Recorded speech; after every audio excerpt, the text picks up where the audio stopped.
Hey guys, so part 3 பார்க்கறதுக்கு முன்னாடி போன எபிசோடில் என்ன ஆச்சுங்கிறத பார்த்துட்டு இருந்துடலாம். ஸோ லாஸ்ட் எபிசோடில் கிம் தசங் அவகிட்ட சிகரெட்ஸ் பாக்கெட்டை கொடுத்துட்டு பிடி சார் கிட்ட மாட்டி விட்டுட்டு அங்கேருந்து தப்பிச்சு ஓடிடுவான். பிடி சார் இவ தான் ஸ்மோக் பண்ணுறான்னு நினச்சி தப்பாக புரிஞ்சுக்கிட்டு இவளுக்கு பனிஷ்மெண்ட் கொடுக்குறாரு. அப்போன்னு பார்த்து வேறு அந்த பக்கம் சுஞ்சே வந்துடுறான். அவகிட்ட இந்த சிகரெட் பாக்கெட்டையும் லைட்டரையும் வாங்கிட்டு இனிமேல் ஸ்மோக் பண்ணாத, இதெல்லாம் தப்புன்னு சொல்லிட்டு அவகிட்டேருந்து கோச்சிட்டு போயிடுறான். ஹீரோயின் அவனுக்கு எப்படி சொல்லி புரிய வைக்கிறதுன்னு தெரியாமல் முழிச்சிட்டு இருப்பா. இப்போ அதோட கண்டினியூ பாட்டை பார்க்கலாம். ஹீரோயின் எப்படிடா ஹீரோவை சமாதானம் பண்றதுன்னு சொல்லி புலம்பிட்டே நடந்து வந்துட்டு இருப்பா. அப்ப அந்த வழியே கிம் தசங் மறுபடியும் அவகிட்ட வந்து, நான் தான் உன்னை அப்பவே தப்பிச்சு ஓடிடுன்னு சொன்னல, எதுக்காக அவர்கிட்ட மாட்டிக்கிட்டு பனிஷ்மெண்ட் வாங்கினேன்னு கேட்கறான். திரும்ப என்ன டென்ஷன் பண்ணதான் இங்க வந்தியான்னு கேட்க, அதுக்கு இல்ல, நான் என்னோட லைட்டரை திரும்பி வாங்கிட்டு போலான்னு தான் வந்தேன்னு சொல்றான். நான் அப்பவே அதை கோவத்துல தூக்கி போட்டேன். உன்னை அந்த பசங்க கிட்ட இருந்து நான் காப்பாத்திருக்கேன், ஆனா அதுக்கு பதிலா நீ என்ன சார் கிட்ட மாட்டி விட்டுட்டு போயிட்டலன்னு கோவப்படுறான். ஏன்னா நீ என்ன அந்த பசங்கள்ட்ட இருந்து காப்பாத்தினியா? நான் தான் உனக்கு எதுவும் அடிபட்டுற கூடாதுன்னா அவனுங்க கிட்ட இருந்து உன்னை காப்பாத்தினேன். அது சரி, நீ என்ன என்கிட்ட இருந்து அட்டென்ஷன் எதிர்பார்க்கறியான்னு கேட்க, ஓ நீ அப்படிலாம் வேற நினைச்சிட்டு இருக்கியா? என்ன பையன் நீ, உன்னை பார்த்தாலே எனக்கு எரிச்சலா வருதுன்னு சொல்லவும், இங்க பாரு, இனிமே நீ மத்தவங்க சேஃப்டியை பத்தி யோசிக்கிறத விட்டுட்டு ஃபர்ஸ்ட் உன் சேஃப்டி பத்தி யோசி, இல்லைன்னா பின்னாடி நீ தான் ரொம்ப கஷ்டப்படுவேன்னு சொல்லிட்டு இருக்கான். அப்ப அந்த வழியா அவனை ஒன் சைடா லவ் பண்ற ஒரு பொண்ணையே கிம் தசங் நில்லுன்னு கூப்பிட்டுட்டு இருக்கா. இவ தொல்லை வேற தாங்க முடியலடான்னு அங்கிருந்து ஓடிடுவான். வழியில அவ்வளோ இடம் இருக்கும்போது அவ ஹீரோயின் கிட்ட போய், ஏய் தள்ளி போடி, எதுக்காக என் வழியில நின்றுட்டு இருக்கன்னு சொல்லவும், ஹீரோயின் அப்படியே நின்றுட்டு இருப்பா. உடனே அவளை இடிச்சு தள்ளிட்டு போவோம். ஏய் எவ்வளவு தைரியம் தான் என்னையே இடிச்சிட்டு போவாங்கிற மாதிரி ஹீரோயின் கத்துறா. உடனே அந்த பொண்ணு கோவமா, இப்ப என்ன சொன்னங்கிற மாதிரி திரும்பி பாக்குறா. பின்னாடியே அவளோட அல்ல கைங்கெல்லாம் வேற வந்துருச்சு. அப்ப ஹீரோயின் இவகிட்ட இப்ப வம்பு பண்றதை விட நம்ம காப்பாத்திக்கிறதா பெட்டர்ன்னு சொல்லிட்டு கீழே உட்காந்து ஷூலேஸ் கட்டுற மாதிரி நடிச்சிட்டு இருப்பா. இன்னொரு வாட்டி நான் கிம் தசங் கூட உன்னை சுத்துறத பார்த்தேன், உனக்கு அப்புறம் இருக்குடிங்கிற மாதிரி மிரட்டிட்டு போறா. இந்த காலத்து பசங்கள்லாம் ரொம்ப பயங்கரமா இருக்காங்க, நம்ம இதுங்க கிட்ட இருந்து கொஞ்சம் ஜாக்கிரதையா தான் இருக்கணும்னு சொல்லிட்டு இருக்கா. அதுக்கப்புறம் ஹீரோயின் அவ ஃப்ரெண்டு கூட ஒரு ரெஸ்டாரண்ட்க்கு சாப்பிட வந்திருக்கா. அப்ப அவளோட ஃப்ரெண்டை பார்த்து, நான் திரும்பவும் நடக்க ஆரம்பிச்சிட்டேன்னு தெரிஞ்சா நீ எவ்வளவு சந்தோஷப்படுவல்லன்னு நினைச்சிட்டு இருப்பா. அப்ப அவ ஃப்ரெண்டு நல்லா சாப்பிட்டுட்டு இருக்கும்போது, நான் குண்டாயிருவேனா அப்படிங்கிற மாதிரி ஃபீல் பண்ணிட்டு இருக்கா. ஹே நீ எதை பத்தியும் கவலைப்படாம நல்லா சாப்பிடு, எப்படியும் ஃபியூச்சர்ல இழைச்சு போயிருவேன்னு ஹீரோயின் சொல்ல, அதுவும் சரிதான் சாப்பிட்டுட்டு இருக்கா. அப்ப ஹீரோயின் அவகிட்ட, நான் ரொம்ப நாளாவே ஒருத்தங்க கிட்ட என் மனசுல உள்ளதை சொல்லணும்னு நினைச்சிட்டு இருக்கேன், அதுக்கு ஃபர்ஸ்ட் நான் அவங்க கூட க்ளோஸ் ஆகணும், அதுக்கு நான் என்ன பண்ணணுங்கிற மாதிரி கேட்குறா. அதுக்கு அவளோட ஃப்ரெண்டு, ஃபர்ஸ்ட் இம்ப்ரெஷன் தான் ரொம்ப முக்கியம், நீ அவங்கள பார்த்த ஃபர்ஸ்ட் டைம் அவங்கள இம்ப்ரெஸ் பண்ற மாதிரி ஏதாச்சும் பண்ணியான்னு கேட்க, அப்பதான் ஹீரோயின் ஏற்கனவே ஹீரோ ஃபர்ஸ்ட் டைம் பார்க்கும்போது பிரிட்ஜுக்கு அந்த பக்கம் போகாத அப்படின்னு சொல்லிட்டு அவனை கட்டி பிடிச்சிட்டு லூஸ் தனமா பண்ணிட்டு இருப்பா. நான் ஃபர்ஸ்ட் டைம் அவங்கள இம்ப்ரெஸ் பண்ற மாதிரி எதுவும் பண்ணலையேன்னு ஹீரோயின் சொல்ல, சரி அப்ப செகண்ட் டைம் ஆச்சு இம்ப்ரெஸ் பண்ணியா? அது அதை விட ரொம்ப ஒஸ்டா போச்சுன்னு சொல்லவும், ஏய் நேத்து தானே நீ கிம் தசங்க இம்ப்ரெஸ் பண்ற மாதிரி ப்ரொபோஸ் பண்ண, அப்படியே அது ஒஸ்டா போச்சுன்னு சொல்றேன்னு கேட்க, என்ன கிம் தசங்கான்னு இவ ஆச்சரியமா பார்க்க, ஏய் அப்ப வேற எந்த பையனையாச்சும் நீ லவ் பண்றியா? நேத்து தானே கிம் தசங்க்கு ப்ரொபோஸ் பண்ண, அதுக்குள்ள எந்த பையனை இப்ப லவ் பண்றங்கிற மாதிரி அவ ஆச்சரியமா கேட்க, ஆக்சுவலி பிரசன்ட் டைம்ல இருக்க ஹீரோயின் பாஸ்ட் லைஃபுக்கு டைம் டிராவல் பண்ணி வரதுக்கு மொதல் நாள் தான் இந்த சின்ன பொண்ணு லிம்சோல் கிம் தசங்க்கு போய் ப்ரொபோஸ் பண்ணியிருப்பா. அதை ஹீரோயின் நம்ம ஃப்ரெண்டு வாயால கேட்டதும் என்ன ப்ரொபோஸ் பண்ணனான்னு ஆச்சரியமா உட்காந்துருக்கா. இவ மொதல் நாள் கிம் தசங் கிட்ட போய் கிரீட்டிங் கார்டு கிஃப்ட்னு அவனுக்காக வாங்கிட்டு போய் ப்ரொபோஸ் பண்ணுவான். அவன் எதையும் வாங்காம அவன் ஃபேஸையே பார்த்துட்டு இருப்பான். இவ வேற அந்த டைம் தான் வெக்கப்பட்டுட்டு ப்ரொபோஸ் பண்ணிட்டு இருப்பாளா. அப்ப அவனை ஒன் சைடா லவ் பண்ற பொண்ணு அங்க வந்து இவளை வேகமா துரத்திக்கிட்டு வருதுங்க. ஐயோ இவளுங்க கிட்ட இருந்தா நமக்கு ஆபத்தாச்சேன்னு இவ அந்த லெட்டரை மட்டும் கீழே போட்டு அந்த கிஃப்டை தூக்கிட்டு ஓடி போயிருவா. ஹீரோயின் வீட்டுக்கு போனதும் அவ கிரீட்டிங் கார்டுல எழுதுன அந்த லெட்டரை படிச்சு பாக்குறா. நைட் டைம் ஸ்கையை பார்க்கும்போது அங்க உள்ள ஸ்டார்ஸ் எல்லாம் காணும். அது எங்கன்னு பார்த்தா அந்த ஸ்டார்ஸ் எல்லாம் உன்னோட கண்ணுல தான் இருக்கு, அதனாலதான் உன்னோட கண்ணை என்னால ஸ்ட்ரைட்டா பார்க்க முடியல, ஏன்னா நீ ரொம்ப பிரைட்டா இருக்க, நீ என்னோட பெரிய ஸ்டார், நீ தான் என்னோட ஸ்டார்னுலாம் எழுதி வச்சிருப்பா. அந்த லெட்டரை படிச்சு பார்த்ததும், நானா இப்படி எழுதிருக்கேன், என்ன இவ்வளவு கிரிஞ்சு பண்ணி வச்சிருக்கேன்னு அந்த லெட்டரை கசக்கி தூக்கி போடுறா. அப்ப பின்னாடியே அவளோட அண்ணன் அந்த சாமியார் வேஷத்துல வந்து அந்த லெட்டர் எடுத்து படிச்சு பார்த்து அவளை கிண்டல் பண்ணிட்டு இருக்கான். பத்தாவதுக்கு அவனுக்கு கிஃப்டா கொடுக்க வச்சிருந்த ஹெட்செட்டையும் எடுத்து போட்டுட்டு இருக்கான். அது எல்லாத்தையும் புடுங்கிட்டு ஹீரோயின் அவனை ரூமை விட்டு அடிச்சு துரத்தி விட்டுறா. இப்ப என்ன பண்றதுன்னு யோசிச்சுட்டு இருக்கும்போது தான் தேவையில்லாம இந்த கிம் தசங்க யோசிச்சு நம்ம டைமை வேஸ்ட் பண்ணக்கூடாது, நம்ம இப்ப எப்படி சுஞ்சே கிட்ட க்ளோஸ் ஆகணுங்கிறது தான் பார்க்கணும்னு சொல்லிட்டு அங்க உள்ள கம்ப்யூட்டரை பாக்குறா. அப்பதான் அவளுக்கு ஒரு ஐடியா வருது. இந்த பக்கம் நம்ம ஹீரோ ஒர்க் அவுட்லாம் பண்ணிட்டு இருக்கான். அப்ப அவனோட கம்ப்யூட்டர்ல ஒரு ஃப்ரெண்ட் ரெக்வஸ்ட் வருது. யாருன்னு பார்த்தா நம்ம ஹீரோயின் தான் அவனுக்கு சோசியல் மீடியால ஃப்ரெண்ட் ரெக்வஸ்ட் அனுப்பியிருப்பா. ஹீரோ எப்படியும் நம்மளோட ஃப்ரெண்ட் ரெக்வஸ்ட் அக்செப்ட் பண்ணிடுவான், இதை வச்சே அவன் கூட க்ளோஸ் ஆகிட வேண்டியதான்னு ரொம்ப சந்தோஷமா உட்காந்துருப்பா. ஹீரோ அவளோட ஃப்ரெண்ட் ரெக்வஸ்ட்டை பார்த்ததுமே டெலிட் பண்ணி விட்டுறான். அந்த நோட்டிபிகேஷன் நம்ம ஹீரோயின் ஹீரோயினுக்கு போனதும் அப்படியே அப்செட் ஆகிடுறா. மறுநாள் ஸ்கூலுக்கு போறப்ப ஹீரோ நம்மளோட ஃப்ரெண்ட் ரெக்வஸ்ட்டை டெலீட் பண்ணி விட்டானே, அவனுக்கு என்கிட்ட பேச பிடிக்கலையான்னு புலம்பிட்டே போறா. அப்ப ரோட்ல வீல் சேர்ல போயிட்டு இருந்த ஒரு பொண்ணோட திங்ஸ் எல்லாம் கீழே விழுந்துரும். ஹீரோயினுக்கு அதை பார்த்ததுமே அவ வீல் சேர்ல போகும்போது எப்படி இருக்குமோ அதுதான் ஞாபகம் வருது. உடனே அந்த பொண்ணுக்கு போய் ஹெல்ப் பண்ணலான்னு போறா. அதுக்குள்ள நம்ம ஹீரோ போய் ஹெல்ப் பண்ணிட்டு இருப்பான். அதை பார்த்ததுமே ஹீரோயின் இம்ப்ரெஸ் ஆயிடுறா. ஹீரோ அவளை பார்த்ததால அவன் கிட்ட போய் பேச ட்ரை பண்றான். ஆனா அவன் அவாய்ட் பண்ணிட்டு போயிடுறான். அவன் பஸ்ல ஏறினதுக்கு அப்புறம் ஹீரோயின் பின்னாடியே போய் பஸ்ல ஏறி 2 பேரும் ஒரே பஸ்ல தான் டிராவல் பண்றோம், இதை வச்சு அவன் கிட்ட ஏதாவது பேச்சு கொடுக்க வேண்டியதான்னு சொல்லிட்டு, நான் எப்பவுமே இந்த பஸ்ல தான் வருவேன், ஆனா நான் இதுக்கு முன்னாடி உன்னை இந்த பஸ்ல பார்த்ததே இல்லையேன்னு கேட்க, எப்பவுமே நான் ஸ்விம்மிங் காம்படிஷன் பண்றதுக்காக சீக்கிரமாவே ஸ்கூலுக்கு போயிடுவேன், இன்னைக்கு எந்த ப்ராக்டிஸும் பண்ண போல, அதனால தான் பஸ்ல வரேன்னு ஹீரோ சொல்ல, இனிமே அவன் பஸ்ல போற டைமிங் கண்டுபிடிச்சு நம்மளும் இவன் கூடயே போனாதான் இவன் கூட க்ளோஸ் ஆக முடியும்னு அவளுக்குள்ளேயே நினைச்சிட்டு இருக்கா. தென் அவங்களோட ஸ்டாப் வந்த அப்புறம் ஹீரோ பஸ்ஸை விட்டு இறங்கிடுறான். ஹீரோயின் இறங்குறதுக்குள்ள அங்க உள்ள எல்லாரும் அவளோட கொடைய தட்டி விட்டுறாங்க. அங்க உள்ள கூட்டத்தெல்லாம் சமாளிச்சு அவ கொடைய எடுத்துட்டு இறங்குறதுக்குள்ள பஸ்ஸோட டோரும் க்ளோஸ் ஆகிடுது. பஸ் எடுத்துட்டு போயிட்டு இருக்காங்க. அதெல்லாம் பார்த்த ஹீரோ பின்னாடியே அந்த பஸ்ஸை துரத்திட்டே போறான். அவன் அப்படி ஓடி வரதை பார்த்துட்டு அந்த பஸ்ஸுக்குள்ள உள்ள எல்லா பிள்ளைங்களும் அவன் எவ்வளவு அழகா இருக்கான்லன்னு கத்திக்கிட்டு இருக்குங்க. ஹீரோ வேகமா ஓடி போய் அந்த பஸ் டிரைவர் கிட்ட பஸ்ஸை ஸ்டாப் பண்ண சொல்லிட்டு ஹீரோயின் இறங்குற வரைக்கும் வெயிட் பண்றான். சுஞ்சி, உனக்கு ஒன்னும் ஆகலையே, நீ நல்லா தானே இருக்க, எனக்காக பஸ் எல்லாம் ஓடி வந்து ஸ்டாப் பண்ணி இருக்க, ரொம்ப தேங்க்ஸ்ன்னு சொல்றா.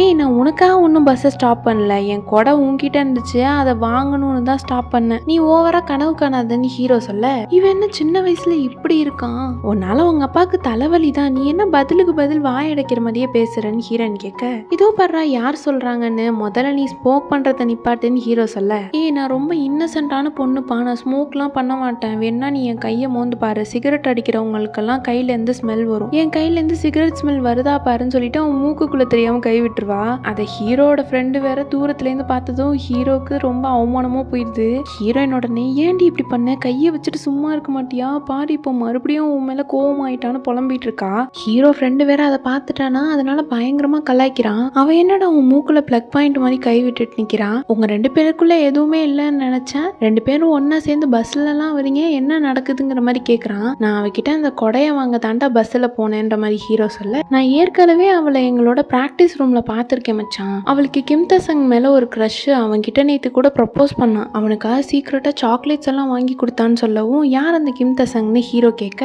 அவன் எங்க பேண்டில் உள்ள ஒரு பையன், நல்லா கிட்டார் வாசிப்பான்டா, பார்க்கவும் அழகா இருப்பான், இன்டர்நெட்ல கூட செம்ம ஃபேமஸ் ஆன பையன்டா, உனக்கு அவனை தெரியாதான்னு ஹீரோட்ட கேட்க, எனக்கு அவனை தெரியாதுறாங்கிற மாதிரி ஹீரோ கோவமா பதில் சொல்றான். இப்ப ஏன்டா கோவப்படுற, நான் எதுவும் கோவப்படலேன்னு சொல்லிட்டு அங்கேருந்து போயிடுறான். ஹீரோயின் அவளோட கிளாஸ்க்கு நடந்து போயிட்டு இருக்கா. அப்ப அங்க ஒரு போர்ட்ல ஸ்விம்மிங் காம்படிஷன் நடக்க போற மாதிரி ஒரு டோர்னமெண்ட் நோட்டீஸ் ஒட்டியிருக்காங்க.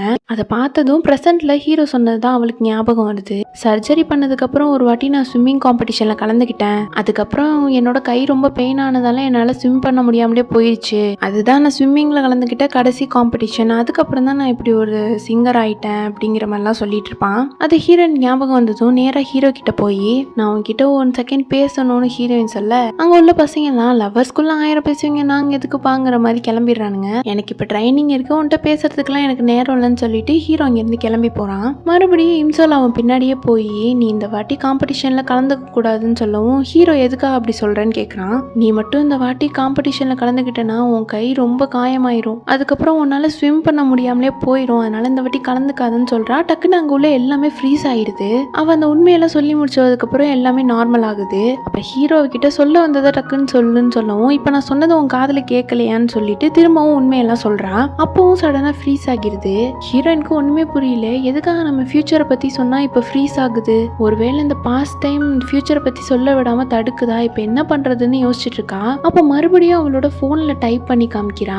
திரும்பவும் அங்க உள்ள எல்லாமே ஃப்ரீஸ் ஆகி அந்த போன்ல டைப் பண்ண எல்லாமே எரேஸ் ஆகிருது. ஹீரோவே பொறுக்க முடியாம, நீ சொல்லவே வேணாம் போன்னு சொல்லிட்டு அங்கிருந்து போயிடுறான். ஹீரோக்கு ஒண்ணுமே புரியாம குழம்பி போய் நிக்கிறான். அவ கிளாஸ்ல உட்காந்து மண்டையை கசக்கிட்டு யோசிச்சுட்டு இருக்கா, ஒருவேளை டைம் தான் நம்ம ஃபியூச்சரை பத்தி எதுவும் சொல்ல விடாம பண்ணுதான்னு சொல்லிட்டு. ஒபாமா தான் ஃபியூச்சரோட US பிரசிடென்ட்னு கத்துறா. அங்க உள்ள எல்லாமே ஃப்ரீஸ் ஆயிடுது. அப்பதான் அவளுக்கே புரியுது, இதென்ன நம்ம நினைச்சதை விட பயங்கரமா இருக்கேன்னு யோசிச்சுட்டு இருக்கா. ஹீரோயின் நைட் அவளோட வீட்டுல உட்காந்து திரும்பவும் ஹீரோ அந்த இன்டர்வியூல சொன்னதை பத்தி தான் நினைச்சிட்டு இருக்கான். அதுல ஹீரோ, நான் ஒரு சிங்கர் ஆகணும் தான் என்னோட டெஸ்டினில இருந்திருக்கு, ஆனா நான் ஒரு ஸ்விம்மர் ஆகணும்ட்டு நான் என்ன ரொம்ப எனக்குள்ள புஷ் பண்ணிட்டு இருந்தேன், அந்த டைம்ல எனக்கு ரொம்பவே கஷ்டமா இருந்துச்சுன்னு ஹீரோ சொல்லிட்டு இருந்ததெல்லாம் யோசிச்சு பார்த்துட்டு, நம்ம எப்படியாச்சும் எப்படியாச்சும் ஹீரோவை ஸ்விம் பண்ண விடவே கூடாது. ஒருவேளை அதோட டிப்ரெஷன்னால கூட அவன் இறந்து போயிருக்கலாம். நம்ம ஏதாச்சும் பண்ணி தடுக்கணும்னு யோசிச்சுட்டு இருக்கான். ஹீரோ காம்படிஷனுக்கு கலந்துக்க போற முதல் நாள் அன்னைக்கு ஸ்விம்மிங் பிராக்டிஸ் பண்ணிட்டு இருக்கான். அதுல நம்ம ஹீரோ தான் திரும்பவும் வின் பண்றான். அப்ப அவனோட பிடி சார், நீ இந்த வாட்டி புது ரெக்கார்ட் பண்ணிருக்கன்னு அவரை பாராட்டாரு. பக்கத்துலயே இன்னொரு பையனை நீ இன்னும் ஃபோக்கஸ் பண்ணி ஸ்விம் பண்ணுன்னு திட்டுறாரு. அதை கேட்டதும் அந்த பையனுக்கு ரொம்ப காண்டாகுது. ஹீரோ அந்த ஸ்விம்மிங் பூலை விட்டு எழுந்து வரப்ப அவனுக்கு கையை பயங்கரமா வலிக்குது. பிடி சார் அதை பார்த்துட்டு உனக்கு என்னாச்சுன்னு கேட்கறாரு. அதெல்லாம் ஒன்றும் இல்லைன்னு சமாளிச்சிடறான். அப்ப அந்த பையன் அவன் கையை பார்த்துட்டு, நீ ஏற்கனவே உன்னோட ஷோல்டர்ல ஒரு சர்ஜரி பண்ணாதான் கேள்விப்பட்டேன். திரும்பவும் எதுக்காக உன்னை நீயே இவ்வளோ கஷ்டப்படுத்திக்கிட்டு ஸ்விம் பண்ணிட்டு இருக்க? ஸ்விம்மிங்கை விட்டுட்டு வேற வேலை இருந்தா போய் பாரு. இல்ல எனக்கு ஸ்விம்மிங் தான் ரொம்ப பிடிக்கும்னு அலைஞ்சிட்டு இருந்தேனா காலம் ஃபுல்லா நீ உன் கையில பிளேட் வச்சுட்டு தான் சுத்தணும்னு சொல்றான். ஹீரோ அதை கேட்டுட்டு, இந்த காம்படிஷன்ல நான் வின் பண்ணிடுவேன்னு பயப்படுறியான்னு கூலா பதில் சொல்லிட்டு போறான். இவன் அப்படி சொல்லவும் அந்த பையனுக்கு இவன் மேல இன்னும் காண்டாகுது. ஹீரோயின் அவனுக்காக வெளியிலேயே வெயிட் பண்ணிட்டு இருக்கா. சுஞ்சய் வந்ததும் திரும்பவும் அவனை ஃபாலோ பண்ணிக்கிட்டே போறா. நான் சொல்றது கேளு, நீ இந்த ஸ்விம்மிங் காம்படிஷன்ல கலந்துக்காத. நீ கலந்துக்கிட்டனா உன் கை இன்னும் மோசமாயிரும்னு சொல்றா. எனக்கு அதை பத்திலாம் கவலை இல்லை, நான் ஸ்விம் பண்ணணும்னு ஆசைப்படுறேன். நீ எதுக்கா இப்பெல்லாம் பண்றேன்னு ஹீரோ கோவப்படுறான். இம்சோல் அவன்கிட்ட எவ்வளவோ சொல்லி புரிய வைக்க ட்ரை பண்றான். ஆனா அவன் கேட்கற மாதிரியே தெரியல. அப்போ ஒரு ஜிம்குள்ள போயிட்டு, நீ எது பேசுறதா இருந்தாலும் முடிஞ்சா உள்ள வந்து பேசிக்கோன்னு சொல்றான். அங்க எல்லா பசங்களும் வேற எக்ஸசைஸ் பண்ணிட்டு இருக்காங்க. அவன் அந்த பசங்கள் எல்லாம் பார்த்ததும் அவ பேக் வச்சு மறைச்சிக்கிட்டு உள்ள போகாம அங்கேயே நின்னுறா. இந்த பையன் ஏன் இவ்வளவு அடம் பிடிக்கிறான்? எப்படி இவனை சமாதானம் பண்ணி ஸ்விம் பண்ண விடாம தடுக்கிறதுன்னு யோசிச்சுட்டு இருப்பான். இங்க நம்ம ஹீரோயினோட அம்மா சுஞ்சயோட அப்பாட்ட சண்டை போட்டுட்டு இருக்காங்க. உங்க பேர்ல தான் அந்த டேப் வாங்கியிருக்காங்க, அந்த டேப்பை ஒழுங்கா என்கிட்ட ரிட்டர்ன் பண்ணுங்கன்னு சொன்னதும், நான் தான் சொல்றேன்ல நாங்க டிவிடில தான் பணம் பார்ப்போம்னு, திரும்ப திரும்ப எதுக்கு என்ன வந்து தொலை பண்ணிட்டு இருக்கீங்க? நான் ஒன்றும் வாங்கலைங்கிற மாதிரி அவங்க அப்பா சொல்ல, நான் எல்லாமே நல்லா செக் பண்ணி பார்த்துட்டு தான் சொல்றேன், உங்க பேர்ல தான் அது வாங்கியிருக்கு. ஒருவேளை நீங்க இந்த மாதிரி படம் பார்க்கறத வெளியில காட்டிக்க கூடாதுங்கிறதுக்காக இப்படி திருட்டுத்தனமா போய் சொல்லிட்டு இருக்கீங்களான்னு கேட்க, ஏங்க எனக்கு இவ்வளோ வயசாகுது, அந்த படத்தை பார்க்கறதுக்கு நான் ஏங்க பயப்படணும்? ஒருவேளை எனக்கு அந்த படத்தை பார்க்கணும்னா நான் கான்ஃபிடென்ட்டா நேராவே உங்க கடைக்கு வந்து வாங்கிட்டு போவேன். அந்த படம் பேர் என்ன, பேசிக் இன்ஸ்டிங்க்ட் தானே. நான் ஏற்கனவே என்னோட ஒய்ஃப் கூட ரொம்ப நாளுக்கு முன்னாடி அந்த படத்தை தியேட்டர்லயே போய் பார்த்துட்டேன்னு சொல்றாரு. ரெண்டு பேரும் மாத்தி மாத்தி இப்படியே சண்டை போட்டுட்டு இருக்காங்க.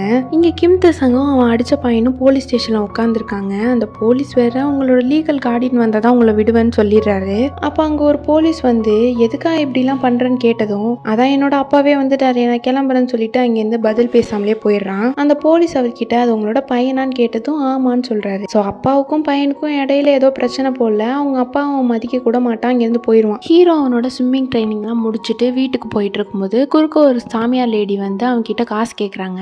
ஹீரோவும் அந்த காசை கொடுக்குறான். நீ அக்டோபர்ல தானே பிறந்த, உன்னை சுத்தி பேய்ங்க இருக்கிறத என்னால நல்லா பார்க்க முடியுது. உன்னோட தோள்பட்டை ரொம்ப கனமா இருக்கிற மாதிரி உனக்கு ஃபீல் ஆகுமே, அதுக்கு காரணம் அந்த கல்யாணம் ஆகாத பேயோட வேலை தான். அது உன்னை தண்ணிக்குள்ள புடிச்சு இழுத்து உன்னை அது கூடவே கூட்டிட்டு போலான்னு பிளான் போடுது. அதனால நீ 3 நாளைக்கு தண்ணி பக்கமே போக கூடாதுன்னு சொல்றா. ஹீரோ கிட்ட, நான் ஒரு ஸ்விம்மர், நாளைக்கு எனக்கு காம்படிஷன் இருக்குன்னு சொல்லவும், உனக்கு காம்படிஷன் முக்கியமா இல்ல உன்னோட உயிர் முக்கியமா? உன்னோட கால் கூட தண்ணியில படக்கூடாது புரிஞ்சுதான்னு சொல்லவும், ஹீரோ சரிங்கன்னு சொல்லிட்டு போறான். நான் எப்படி உன்னை நம்புறதுன்னு அவன் கேட்கவும், சரிங்க சாமியாரே, நான் 3 நாளைக்கு குளிக்க கூட இல்ல போடுமான்னு சொல்லிட்டு போறான். இருந்தாலுமே ஹீரோயினுக்கு இவனை நம்ப முடியாது, இவன் நம்புற மாதிரி ஏதாச்சும் சொல்லியே ஆகணுமேனு, உன் தோள்பட்டையில ஒரு மச்சம் இருக்கு அது எனக்கு தெரியுதுன்னு சொல்லவும், 10ல எப்படியும் 3 பேருக்கு தோள்பட்டையில மச்சம் இருக்கும், அதை வச்சு நான் எப்படி நம்புறதுன்னு சொல்லவும், உன்னோட லெஃப்ட் ஹேண்ட் ஷோல்டர்ல உனக்கு தழும்பு இருக்கு கரெக்டா அப்படின்னு கேட்கவும், ஹீரோ உடனே உங்களுக்கு எப்படி தெரியும், நீங்க எதுவும் பார்த்துட்டீங்களான்னு கேட்கவும், நான் பார்க்கல, அந்த பேய் தான் பார்த்து என்கிட்ட சொல்லுது, ஒழுங்கா நான் சொல்ற மாதிரி நீ தண்ணியை விட்டு விலகி இருந்தாதான் நீ உயிர் தப்பிக்க முடியும், அது உன்னோட தோள்பட்டையில தான் உட்கார்ந்து இருக்கு, என்ன நம்பு, நீ தண்ணி கிட்ட போகாதன்னு சொல்லவும், ஹீரோவே லைட்டா என்ன தோள்பட்டையில உட்காந்துருக்கேன்னு பயப்பட ஆரம்பிக்கிறான். ஹீரோயின் நம்ம போட்ட பிட்டுக்கு அவன் காம்படிஷன்ல கலந்துக்க மாட்டான் தான் நினைக்கிறேன்னு அவளுக்குள்ளேயே புலம்பிட்டு போயிட்டு இருப்பா.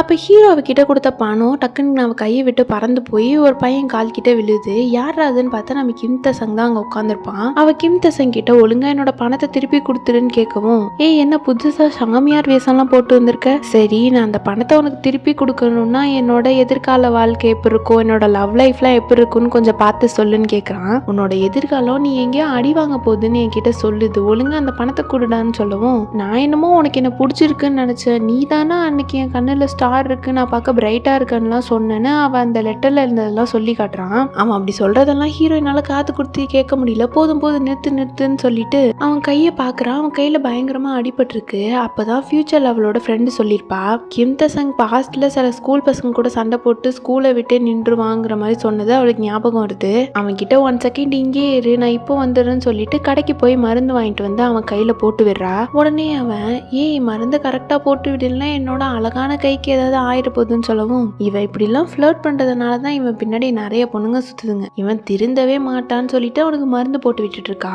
அப்ப அவனுக்கு நிறைய அட்வைஸ் பண்றான், நீ இப்படி எல்லாம் சண்டை போட்டனா உன்னோட பேரண்ட்ஸ் ரொம்ப ஃபீல் பண்ணுவாங்க, நாளை பின்ன உனக்கு ஏதாச்சும் ஆச்சுன்னா அவங்க ரொம்பவே கஷ்டப்படுவாங்க, இப்படி எல்லாம் ஃபைட்டுக்கெல்லாம் போகாதன்னு சொல்லவும் அப்படிலாம் யாரும் கஷ்டப்பட மாட்டாங்கன்னு அவன் சொல்றான். நானுமே அப்படிதான் நினைச்சேன், ஆனா என் அம்மா ஒரு நாள் எனக்கு ஆக்சிடென்ட் நடந்தப்ப ரொம்பவே ஃபீல் பண்ணி அழுதாங்க, என் அம்மாவை நான் எப்பவுமே கஷ்டப்படுத்தக்கூடாதுன்னு நினைக்கிறேன்னு சொல்லிட்டு இருப்பான். எல்லா பேரண்ட்ஸும் உன் அம்மா மாதிரி இருக்க மாட்டாங்களேன்னு சொல்லவும் எல்லா பேரண்ட்ஸும் ஒரே மாதிரி இருக்க மாட்டாங்க தான், ஆனா அவங்களோட பிள்ளைங்களுக்கு அடிபட்டுறதுன்னு தெரிஞ்சா கண்டிப்பா ஃபீல் பண்ணுவாங்க, அதனால எந்த சண்டைக்கும் போகாம ஒழுங்கா இருன்னு அவனுக்கு அட்வைஸ் பண்ணிட்டு அவனுக்கு மருந்தெல்லாம் போட்டு விட்ட அப்புறம் சரி என்னோட பணத்தை திருப்பி கொடு நான் போகணும்னு சொல்றா. அவன் அந்த பணத்தை அவகிட்ட கொடுக்காம அவகிட்ட விளையாடிக்கிட்டே சும்மா தான் அந்த பணத்தை தூக்கி போடுவான், தெரியாம போய் தண்ணியில விழுந்துருது. உடனே அவ ரொம்ப கோவமா இது என்னோட ஃபேவரட் ஸ்டார் அவரோட கைப்பட்டு எனக்கு இது கொடுத்தாரு, அதை போய் இப்படி தண்ணியில தூக்கி போட்டியே, இப்ப நான் எப்படி திரும்ப அவர்கிட்ட இருந்து வாங்குவேன்னு சொல்லி திட்டிட்டு இருக்கா. ஏய் அது ஜஸ்ட் பணம் தானே, நான் உனக்கு அதை விட 2 மடங்கு அதிகமா தரேன்னு சொல்லிட்டு பணம் கொடுக்குறான், ஒன்னும் தேவையில்ல முதல்ல நீ வீட்டுக்கு கிளம்புன்னு சொல்லிட்டு கோவமா போறா. ஆப்போசிட்ல பார்த்தா நம்ம ஹீரோ இவள் அந்த பாட்டி கெட்டப்ல பாத்துடுறான். உடனே இவன் என்ன பண்றதுன்னு தெரியாம கிம் தசங் பின்னாடி போய் ஒளிஞ்சுக்கிறான். கிம் தசங் ஹீரோவை பார்த்துட்டு ஏய் நீ பெக்கினியோட ஃப்ரெண்டு தானே, நானும் பெக்கினியோட ஃப்ரெண்டு தான், என்னோட பேர் தான் கிம் தசங் சொன்னதும் அவனுக்கு அப்பதான் பெக்கினியோ ஏற்கனவே ஹீரோயின் இவனை லவ் பண்ணா இவனுக்காக ப்ரப்போஸ் எல்லாம் பண்ணான்னு சொன்னது ஞாபகம் வருது. அவனை பார்த்து செமையா முறைக்கிறான். அப்ப பின்னாடில இருந்து ஹீரோயின் திரும்பவும் பாட்டி மாதிரி நடிக்கிறான். தம்பி நீ நான் சொன்ன மாதிரி 3 நாளைக்கு தண்ணியை விட்டு விலகியேறு, நான் கிளம்புறேன்பான்னு போறா. ஹீரோ உடனே இம்சோல் நீதாங்கிறத நான் கண்டுபிடிச்சிட்டேன், எதுக்காக இப்படி கெட்ட போட்டு வந்து என்கிட்ட நடிச்சு ஏமாத்திட்டு இருக்க, உனக்கு என்னதான் பிரச்சனைங்கிற மாதிரி திட்டுறான். கிம் தசங்க்கு ஆச்சரியமா இருக்கு, என்ன அவ பாட்டி மாதிரி பேசுறான்னு சொல்லவும் பாட்டி நீங்க சுஞ்சே கிட்ட நல்லா மாட்டிக்கிட்டீங்கன்னு சொல்லவும் ஹீரோயின் சுஞ்சேவை சமாதானம் பண்ண எவ்வளவோ ட்ரை பண்றான், ஆனா சுஞ்சே கோச்சிக்கிட்டு வீட்டுக்குள்ள போயிடுறான். அப்பதான் ஹீரோயின் ஒரு விஷயத்த நோட் பண்றா, நம்ம வீட்டுக்கு ஆப்போசிட்ல தான் சுஞ்சே இருக்கானா, நம்ம ஏன் இதை நோட் பண்ணாம விட்டோம்னு சொல்லிட்டு இந்த கிம் தசங்க கூட கண்டுக்காம நேரா வீட்டுக்குள்ள ஓடி போறா. நேரா அவங்க அம்மா கிட்ட போய் அம்மா ஆப்போசிட்ல ஒரு ஆன்டி தானே குடியிருந்தாங்க, அவங்க எப்போ காலி பண்ணிட்டு போனாங்க, இப்போ அங்க யார் இருக்கான்னு கேட்டதும் அவங்க அம்மா இது என்னடி வேஷம் அப்படின்னு கேக்குறாங்க. அம்மா நான் கேட்ட கேள்விக்கு முதல்ல பதில் சொல்லுங்கன்னு சொன்னதும் அவங்க எப்பயோ காலி பண்ணிட்டு போயிட்டாங்க, இப்ப அந்த வீட்டுல ஒரு பையனும் அப்பாவும் தான் குடியிருக்காங்கன்னு சொல்றாங்க. அதை கேட்டதுமே ஹீரோனுக்கு ரொம்ப ஆச்சரியமா இருக்கு, இவ்வளோ நாள் ஹீரோ நம்ம பக்கத்திலே இருந்திருக்கா, நம்ம எப்படி இதை நோட் பண்ணாமலே விட்டோன்னு புலம்பிட்டு இருக்கா. இப்ப ஹீரோ வேற அவ வீட்டு பக்கத்திலே இருக்கான். சோ எபிசோட் போறத பார்த்தா இன்னும் இன்ட்ரெஸ்டிங்கா போகும் போல. சோ நெக்ஸ்ட் பார்ட்ல நான் உங்களை சந்திக்கிறேன். Until then, this is bye from Blossom.